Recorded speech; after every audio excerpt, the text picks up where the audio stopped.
Espérons non, mais c'est besoin, c'est là pour ça. Ce matin, je vous invite à ouvrir votre Bible à Jean chapitre 1er. Jean chapitre 1er, et nous allons finir avec à regarder ce premier chapitre, Jean 1er, et nous allons lire les versets 43 à 51. Jean 1er, versets 43 à 51. Et donc, avant de lire ce passage, je vais demander à Francis s'il veut bien prier pour le message de ce matin. Remercier le Seigneur aussi pour les offrandes, que tout soit utilisé pour la gloire du Seigneur et que l'Église puisse avancer, payer les frais et tout cela. Donc, remercier le Seigneur pour cela.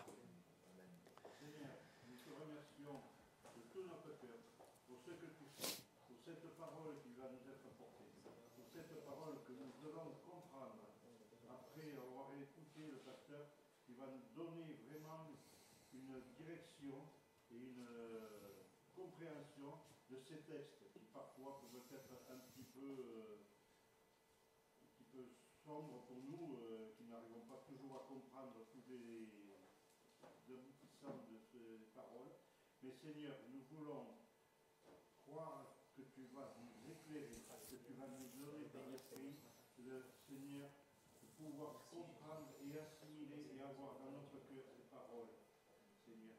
Nous te remercions pour ces offrandes, car Seigneur, elles nous font vivre, Seigneur, mais aussi c'est vraiment le partage de notre cœur avec tous nos frères, mais aussi avec toi, Seigneur. Nous te remercions de tout notre cœur. Au nom de Jésus-Christ. Amen. Amen. Amen. Je regardais un documentaire par rapport à la Deuxième Guerre mondiale cette semaine et j'ai tombé sur l'histoire d'un monsieur qui s'appelait Sylvester Antolak. C'est un nom polonais, Antolak. J'arrive même pas à prononcer. Mais c'était pendant cette Deuxième Guerre mondiale et on n'est pas là pour dire on est pour la guerre, on n'est pas là pour dire il faut porter des armes, on n'est pas là, ce n'est pas du tout l'objectif de la parole de Dieu, n'est-ce pas? Nous, on est là pour aimer et partager la parole de Dieu. Mais dans ce documentaire, je regardais cette histoire de cet homme, Sylvestre, et c'était pendant qu'ils essayaient de libérer ou arriver à Rome pour libérer l'Italie des nazis. Et on voit la méchanceté, l'histoire horrible de cet homme et de ce qui s'est passé dans l'Allemagne nazie. C'était quelque chose d'horrible que le monde a traversé. On parle très souvent des 6 millions et plus de Juifs qui ont été assassinés pendant ce moment-là. Mais on ne parle pas très souvent des gens de voyage qui ont été assassinés à ce moment-là. On ne parle pas de chrétiens, des chrétiens qui ont été massacrés parce qu'ils ont dit non au système nazi. Et donc, c'est pas juste ces 6 millions, même si c'était le plus nombreux qui ont souffert, mais il y avait beaucoup d'autres qui ont souffert pour cela. Et en fait, cette histoire, c'est cet homme avec les autres soldats, ses compagnons, qui essayaient d'arriver à un point au nord d'une colline pour libérer cela, pour que l'armée puisse arriver à Rome pour libérer l'Italie. C'est un sergent, un homme comme vous et moi, qui venait du milieu du pays, des États-Unis. Et même, sans se rendre compte, Émilie et moi, on est passé juste à côté de chez lui, aux États-Unis. Un homme, un agriculteur, personne d'important. Et à un moment donné, ils étaient bloqués, ils ne pouvaient pas avancer. Il y avait les soldats nazis, là, avec leurs mitraillettes, et ils étaient bloqués, coincés. Ils ne pouvaient pas avancer. On reste là et on meurt, ou on avance, on meurt. Et cet homme s'est levé face à plein d'autres soldats qui tiraient. Et il est allé en courant pour arrêter cela. Il a été touché 3 fois, tombé 3 fois, relevé 3 fois pour au moins arrêter ces soldats. Pendant ce documentaire, un monsieur disait: si nous voulons voir ce que c'est l'amour, le vrai amour qu'un homme peut avoir pour quelqu'un d'autre, c'est là, dans ce moment-là. quelqu'un qui est prêt à se sacrifier pour protéger la vie des autres. Et c'est vrai. Le contexte, on n'est pas d'accord. On n'est pas là pour dire c'est une bonne chose à la guerre. On est là, on est contre la guerre, on est contre tout cela. Mais au moins, on voit à travers cette histoire un homme qui était prêt à se sacrifier pour son prochain. Le vrai amour s'est manifesté ce jour-là. Mais vous savez, en écoutant cette histoire, moi, immédiatement, vous savez où mon esprit est allé, n'est-ce pas? L'homme dit, voilà l'amour. Cet homme est mort pour ses compagnons, les autres soldats. Mais nous avons quelqu'un qui ne s'est pas juste donné pour quelques hommes, mais nous avons, nous, un sauveur qui s'est donné pour le monde entier. Il est mort à la croix pour nous sauver, pour nous racheter de nos péchés. Et alors, là, je ne pouvais pas m'empêcher de faire le lien entre les deux. Cet amour que nous voyons pour les autres soldats, on est prêt à se sacrifier. Même si on est touché par une balle, on se relève et on continue à avancer. Mais Christ a tout subi pour moi. Et en fait, il va me chercher là où je suis et il a donné sa vie entière pour me racheter de mes péchés. Et ce qui est magnifique, c'est que nous voyons un amour même plus pur, plus vrai, plus honnête, plus grand, plus profond dans ce que Jésus-Christ a fait. Et vous savez, quand nous regardons l'histoire que nous allons lire ensemble, ici dans Jean chapitre 1, nous voyons combien l'amour de Dieu le pousse à aller chercher les brebis perdues. Comme on a entendu ce chant ce matin, Dieu appelle ses brebis, il va les chercher là où elles sont perdues. Et il nous cherche chaque jour. Et donc, lisons ensemble là Jean chapitre 1er, verset 43. Le lendemain, Jésus voulut se rendre en Galilée. Il rencontra Philippe. Il lui dit, « Suis-moi ». Philippe était de Bethsaïda, de la ville d'André et de Pierre. Philippe rencontra Nathanaël et lui a dit, « Nous avons trouvé celui de qui Moïse a écrit dans la loi et dont les prophètes ont parlé, Jésus de Nazareth, fils de Joseph. » Nathanaël lui dit, « Peut-il venir de Nazareth quelque chose de bon ?» Philippe lui répondit, « Viens et vois. » Jésus, voyant venir à lui Nathanaël, dit de lui, « Voici vraiment un Israélite, dans lequel il n'y a point de fraude. »« D'où me connais-tu » lui dit Nathanaël.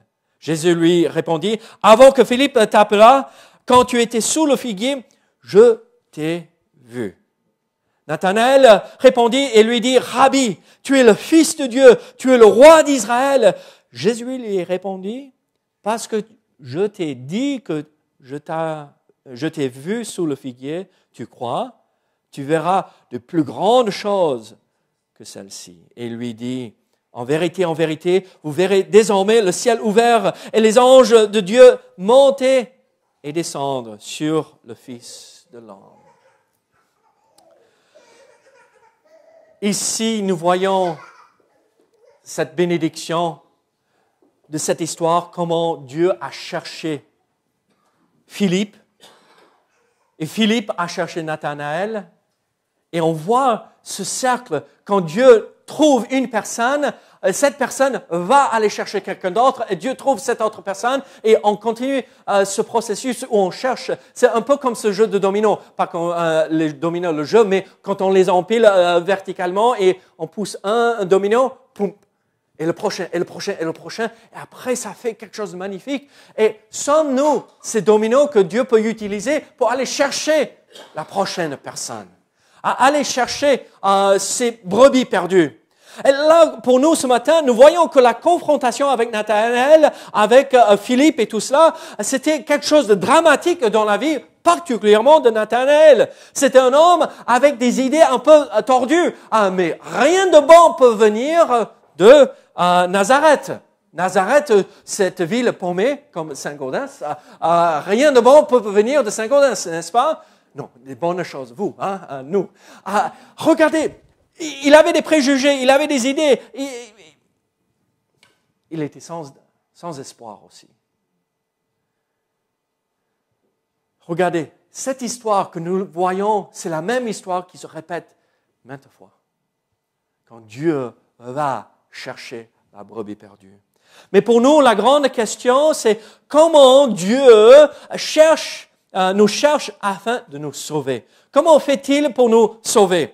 Comment fait-il pour nous ramener à ce point dans notre vie où nous plaçons notre foi en Jésus-Christ? Regardez à nouveau les versets 43 et 45. Le lendemain, Jésus voulut se rendre en Galilée. Il rencontra Philippe et lui dit, « Suis-moi ». Et Philippe était de Bethsaïda, de la ville d'André et de Pierre. Qu'est-ce que nous voyons ici? Nous voyons ceci. En fait, Dieu est allé chercher là où Philippe était. Jésus voulut se rendre en Galilée et il rencontra Philippe et lui dit, « Suis-moi ». En fait, la première chose que nous voyons ici, c'est ceci. Dieu se rend là où nous sommes. Il vient nous chercher là où nous sommes. Ce n'est pas que Dieu doit aller, en fait, il faut qu'on fasse un petit bout de chemin et après, Dieu verra s'il va nous rencontrer. Il va nous chercher là où nous sommes perdus, là où on est placé. On n'a pas besoin de faire quoi que ce soit, c'est toute l'œuvre de Dieu qui nous sauve. Dieu se rend là où nous sommes. Jésus lui-même est allé et a cherché Philippe. Est-ce que vous comprenez cela? Est-ce que vous comprenez ce que là nous voyons dans ce premier verset? Jésus voulut se rendre en Galilée, il rencontra Philippe. Les religions nous disent, il faut faire ceci, il faut faire cela, il faut faire pour mériter. N'est-ce pas ce que nous entendons? Mais qu'est-ce que la parole nous révèle ici? Là où vous êtes, Dieu va aller vous chercher.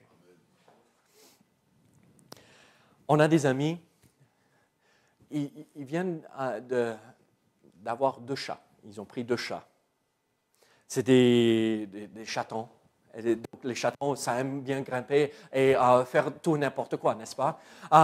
Moi, j'aime bien les chats, mais parfois, c'est un peu... Vous comprenez? Et donc, ce chat, il y avait une chatte, elle est montée dans un arbre, et à un moment donné, c'était perché dans l'arbre, et ça regardait par là pour descendre, et reculer. Et regardait par là pour reculer, et elle regardait, et elle était coincée. Et donc, le monsieur, l'ami là, a laissé le chat pendant quelques heures pour voir si le chat allait pouvoir se débrouiller pour descendre. Est-ce que vous croyez que ce chat a pu descendre? Vous savez ce que mon ami, c'est un homme, un vrai homme, hein, c'est un ancien marin, donc c'est pas, quand il parle, un peu comme la voix de Fabien.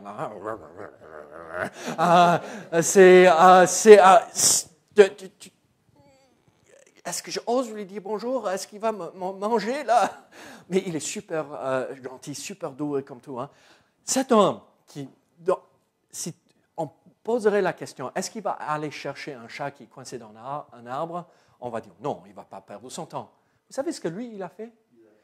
Il est allé chercher son échelle, il a monté dans l'arbre, il a attrapé. Vous savez ce qu'on fait quand un chat est coincé dans un arbre? On essaie de l'attraper. Qu'est-ce que le chat fait? Et... non. Mais Dieu fait pareil pour vous et moi.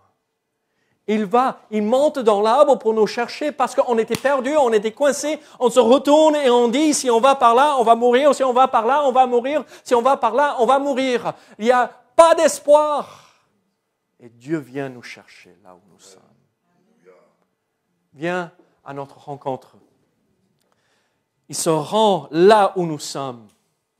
Mes amis, si vous ne connaissez pas Jésus-Christ comme votre sauveur, Dieu vous appelle à lever les yeux et ouvrir les yeux parce qu'il est là, il vous appelle.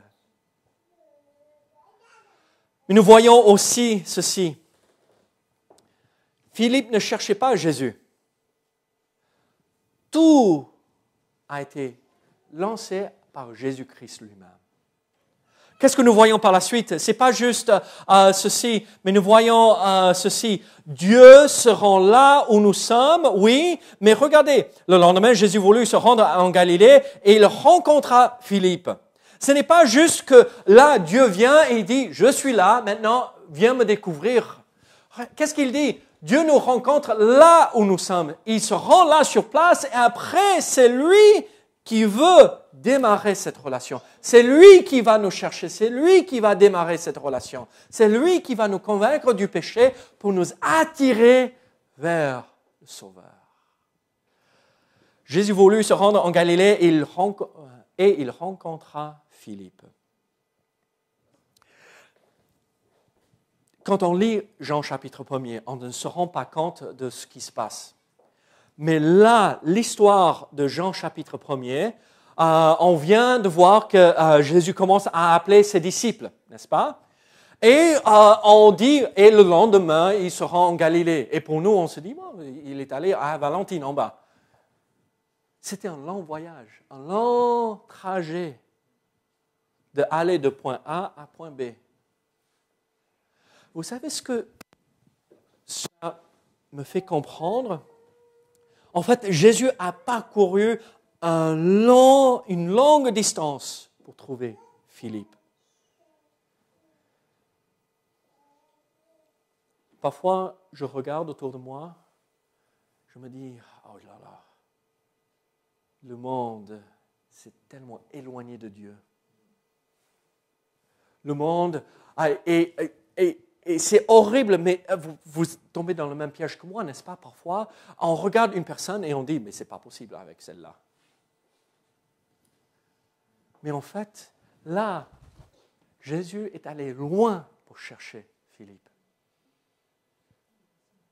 Dieu peut aller n'importe où. Il peut aller loin pour chercher la personne qui s'est enfoncée dans le péché les péchés les plus grands qu'on peut imaginer. Dieu peut aller et sauver cette personne. Mes amis, combien de fois j'ai prié dans ma jeunesse pour que Dieu sauve mon grand-père. La première prière que ma mère m'a enseigné à prier, Seigneur, que mon grand-père vienne à toi. Et j'ai prié cette prière pendant des années, plus de 20 ans, presque 25 ans, je priais, Seigneur, sauve mon grand-père. Ma mère s'est convertie quand elle avait 11 ans. Elle commençait à prier pour son père et pendant plus de 40 ans, presque 45 ans, elle priait que son père vienne au Sauveur. Si vous avez rencontré mon grand-père, vous aurez dit c'était cause perdue depuis le départ. Alcoolique, coureur du jupon, un homme du monde. Super gentil avec nous, hein? Un bon grand-père, hein? Un bosseur. Mais un homme, non, ça ne l'intéresse pas. Vous savez ce qui s'est passé? Ma grand-mère partait à l'église. Il fallait que les gens passent la chercher pour l'amener à l'église, d'accord? Ce n'est pas mon grand-père qui l'a amenée. Hein? Et vous savez, l'église où elle allait, dans les montagnes en Virginie, le culte passait sur les ondes de radio, à la radio.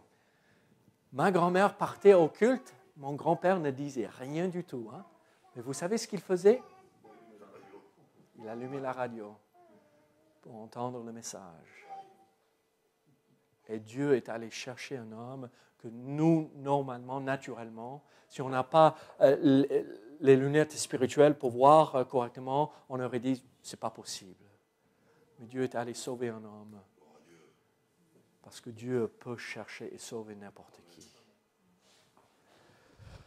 N'importe quel péché, aussi terrible ou horrible soit-il,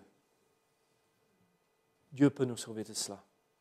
N'importe quel endroit, aussi caché ou honteux soit-il, Dieu peut nous chercher et nous trouver là. N'importe quelle condition, aussi désespérée, Dieu peut nous sauver. Dieu peut sauver n'importe qui. Et il va nous rencontrer là où nous sommes. Mais on ne s'arrête pas là. Nous voyons ceci. Dieu nous appelle de là où nous sommes à le suivre. qu'est-ce que nous voyons ici dans le verset 43, ici, et il rencontra Philippe et lui dit, « Suis-moi. » Car il lui dit, « Suis-moi. » Donc nous voyons cette promesse merveilleuse, il nous appelle tous à le suivre. Dieu nous appelle de là où nous sommes. Dieu ne s'attend pas à ce qu'on réforme notre vie pour mériter le salut. Il dit, là tu t'es enfoncé dans la boue, tu t'es enfoncé dans les choses loin du Seigneur, c'est bon, ça va, ne t'inquiète pas, je peux te sauver toujours. Et il nous appelle, là où tu es, lève-toi et suis-moi. Et il peut le faire. Et Philippe a entendu la voix du Seigneur. Et Philippe a répondu. Il a suivi le Seigneur Jésus-Christ. Alors nous voyons comment Dieu nous cherche afin de nous sauver. Dieu se rend là où nous sommes. Dieu nous rencontre là où nous sommes. Et il nous appelle de là où nous sommes. Il ne s'attend pas à ce que nous nous réformons. Mais quand il nous sauve, il s'attend à ce que nous changions. Et nous nous sommes transformés en son image. Mais Dieu, qui Dieu peut-il chercher? Ou qui Dieu cherche-t-il à sauver? Ça, c'est la question. Est-ce que Dieu veut sauver le monde entier? Certains diraient non. Mais moi, je dirais quand on lit la Bible, car Dieu a tant aimé le monde. Christ est mort pour le monde entier. Oui, le monde entier n'est pas sauvé. On comprend cela. Mais Dieu veut sauver le monde et il a tout mis en place pour que le monde entier soit sauvé, mais l'homme rejette. Alors, c'est qui que Dieu peut sauver? Regardez cette histoire à partir du verset 46.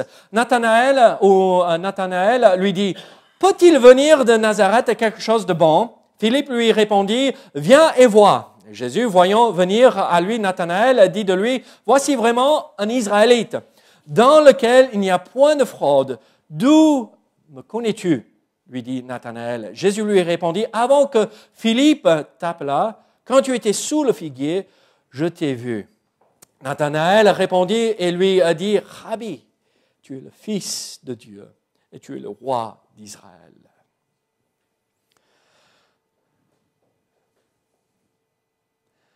Dans Nathanaël, nous voyons nous-mêmes. C'est l'image de nous. En fait, c'était un homme saisi par le désespoir et des idées fausses, des préjugés. Mélisse et moi, on vient de deux endroits différents aux États-Unis.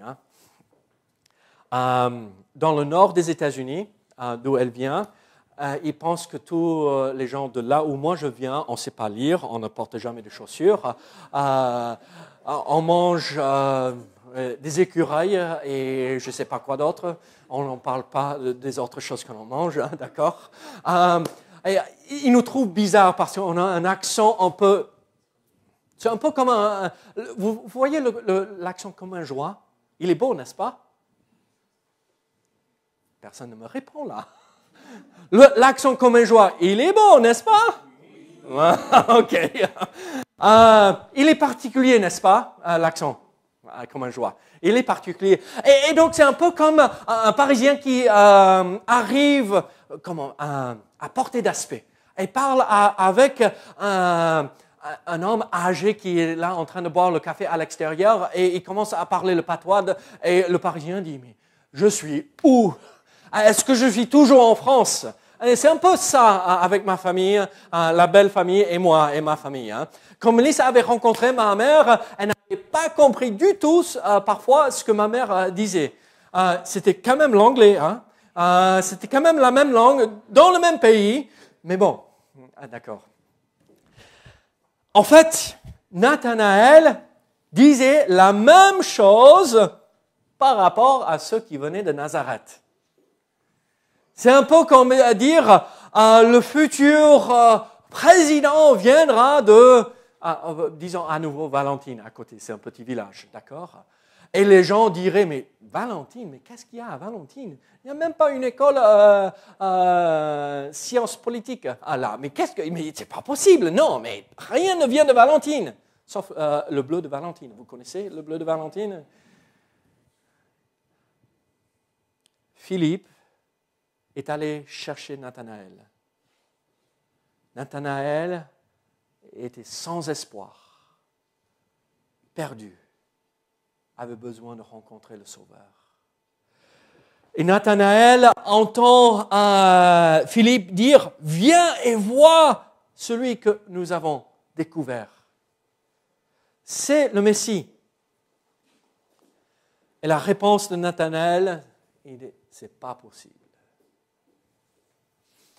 Mon grand-père, pendant plus de 40 ans, disait à ma mère, ma grand-mère, « Laisse-moi tranquille par rapport à votre Église et votre Dieu. Je ne veux rien savoir. Ils sont tous pareils. Des préjugés. Mais Dieu l'a quand même sauvé.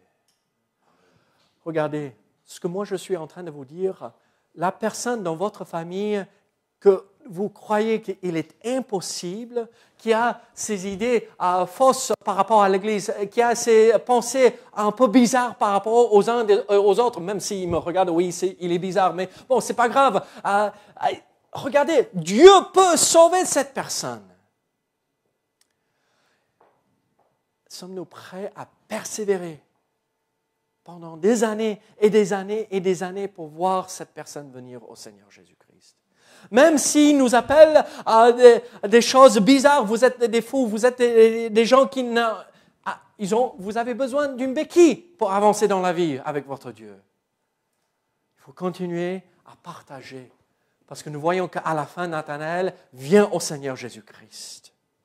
Alors nous voyons que Dieu cherche un Nathanaël. C'était un homme sans espoir, avec des idées fausses, des préjugés. Nous voyons aussi ceci par rapport à Nathanaël. Jésus connaissait cet homme dans l'intimité de son âme. Jésus connaissait Nathanaël et ses croyances, son caractère, qui il était.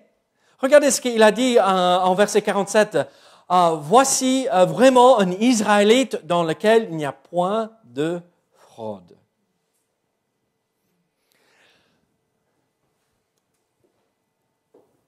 Est-ce que Jacob était honnête? Quelqu'un répondait à haute voix. Est-ce que Jacob était honnête? Non. Jacob, son nom était changé en quoi? Israël. C'est qui a vu les anges monter et descendre? Oui, mais Jacob aussi. L'ange a touché sa hanche, il a boité, comme là, quand il fait froid le matin. Jacob était connu pour être malhonnête. Et là, Jésus-Christ dit à Nathanaël, voici vraiment un Israélite dans lequel il n'y a point de fraude. Il joue il fait un jeu de mots là. Israël fait penser à Jacob, surtout par la suite, il fait penser à les anges qui montent et qui descendent sur le Fils de l'homme. Il remet Nathanaël dans le contexte de cette histoire de celui qui n'était pas honnête. Et Jésus vient et lui dit, toi tu es un vrai Israélite. Toi tu es honnête. Je connais ton caractère. Christ connaît les croyances de chaque homme et chaque femme, chaque personne. Il les attire, malgré ces mauvaises choses dans leur cœur. Là, il continue. Jésus connaissait son caractère. Qu'est-ce que nous voyons? Il n'y a point de fraude. C'est un mot dans la langue originale. Il n'y a point de fraude. Pour pas mal de mots, c'est le mot dolos en grec, qui veut dire pas de fraude. Il dit toujours la vérité. Il est honnête. mes amis, si Dieu, et il sait, hein, mais si Dieu connaissait tous les petits détails au fond de votre cœur, s'il était un homme comme vous et moi, est-ce qu'il vous sauverait? Mais Dieu connaît chaque petit détail de chacun de nous et il nous aime quand même. Il connaît nos défauts, il connaît nos péchés, nos points forts et il veut toujours nous sauver. Mes amis, ne dites pas, il faut que je fasse ceci avant. Il faut que je règle cette histoire avant. Non, aujourd'hui c'est le jour du salut. Et pour ceux que nous aimons, qui nous entourent, les voisins, ceux de la famille, aujourd'hui c'est le jour du salut. Il ne faut pas attendre, il ne faut pas dire, il faut qu'ils règlent cela avant que je leur parle de Jésus. Non, parlons de Jésus maintenant, avant qu'il ne soit trop tard.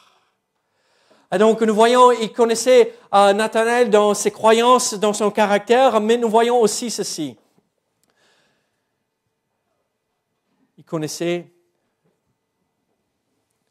dans l'intimité. Qu'est-ce que nous voyons? Quand tu étais sous le figuier, je t'ai vu quand tu étais sous le figuier. Pour nous, ça ne nous dit rien. Mais pour le peuple d'Israël, le figuier était un symbole de paix et de calme et de réconfort. Et là, en fait, Jésus est en train de dire à Nathanaël, je sais que tu es troublé à l'instant, je sais que tu passes par un moment difficile, je sais que tu cherches la paix dans ton cœur et tu ne le trouves pas, et moi je suis venu t'accorder la paix et te donner cette paix que le monde ne peut pas connaître. Regardez, nous retrouvons cette idée dans 1 Roi chapitre 4, 1 Roi chapitre 4, je n'ai pas mis les versets, 1 Roi chapitre 4, verset 25. Regardez 1 Roi chapitre 4.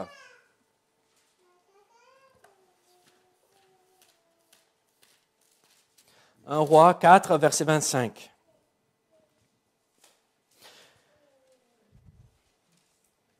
Juda et Israël, depuis Dan jusqu'à Beersheba, habitèrent en sécurité, chacun sous sa vigne et sous son figuier, tout le temps de Salomon. On le voit à nouveau en Michée 4, verset 4. Encore la paix, le calme, le réconfort de Dieu. Mes amis, quand nous regardons le monde, on voit un monde troublé. On voit un monde qui est perdu, qui ne sait pas où tourner. Et, quand on regarde les réseaux sociaux, moi je suis étonné de voir dans tout ce que le monde, tout ce qui est horrible, pour au moins trouver une raison de vivre. Le monde est troublé. Le monde est sans espoir. Ils cherchent leur figuier. Et nous avons cette vigne. Et nous sommes greffés dans cette vigne, cette vie que nous retrouvons dans le Sauveur. Nous retrouvons la paix, une raison d'être. Alors mes amis, je vous pose une question. Si Jésus pouvait sauver un Philippe et un Nathanaël, c'est qui peut sauver que vous connaissez? Mais vous vous êtes rendu compte qu'il fallait un Philippe pour aller chercher Nathanaël? Il faut que nous soyons des Philippe. La première réaction de Philippe quand il est venu au Seigneur, c'était quoi? Je me retourne et je cherche mon ami. Je vais vers les autres pour dire, moi je ne comprends pas. Vous avez vu ce qu'ils ont dit? Il a dit par rapport à Jésus, c'est le fils de Joseph, pas de Marie. Il n'avait pas tout compris, même par rapport à Jésus-Christ. Il n'avait pas compris qu'il était né d'une vierge encore, mais il avait compris, c'est le Messie, et j'y crois, et je vais aller vers mon ami pour présenter ce Sauveur. Christ aime le monde entier. Il veut que tout homme parvienne à la connaissance de la vérité. À nous de comprendre que Dieu peut sauver n'importe qui. Il va là où nous sommes, il va à notre rencontre et il nous appelle. Et à nous de répondre. Et oui, je comprends les vérités de la parole. C'est lui qui nous accorde la foi. C'est lui qui nous convainc. C'est l'œuvre de l'Esprit qui nous fait comprendre les vérités. Oui, je comprends tout cela. Mais à nous de comprendre notre responsabilité aussi. Dieu veut et peut sauver. Et à nous d'aller à sa rencontre.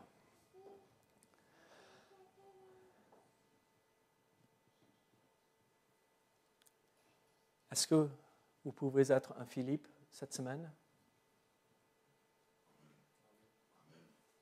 Est-ce que vous pouvez aller chercher quelqu'un sans espoir, leur dire il y a de l'espoir dans notre Sauveur Jésus-Christ? Vous savez, c'est notre objectif dans la vie. C'est le but, la raison de notre vie, ici-bas, de partager Jésus-Christ. Il y a plein d'autres raisons. Mais ce qui est le plus important, c'est cela, partager Jésus. Prions ensemble. Seigneur, gloire à ton nom. Seigneur, merci pour tout ce que tu fais en notre vie. Seigneur, aide-nous à être des Philippe. Et même si on est des Nathanaël qui doutent, qui ont des questions, qui remettent un tout en question, Seigneur, aide-nous à la fin, quand nous sommes confrontés par la vérité de ta parole, à accepter ce message si merveilleux. Seigneur, gloire à ton nom, au nom de Jésus. Amen.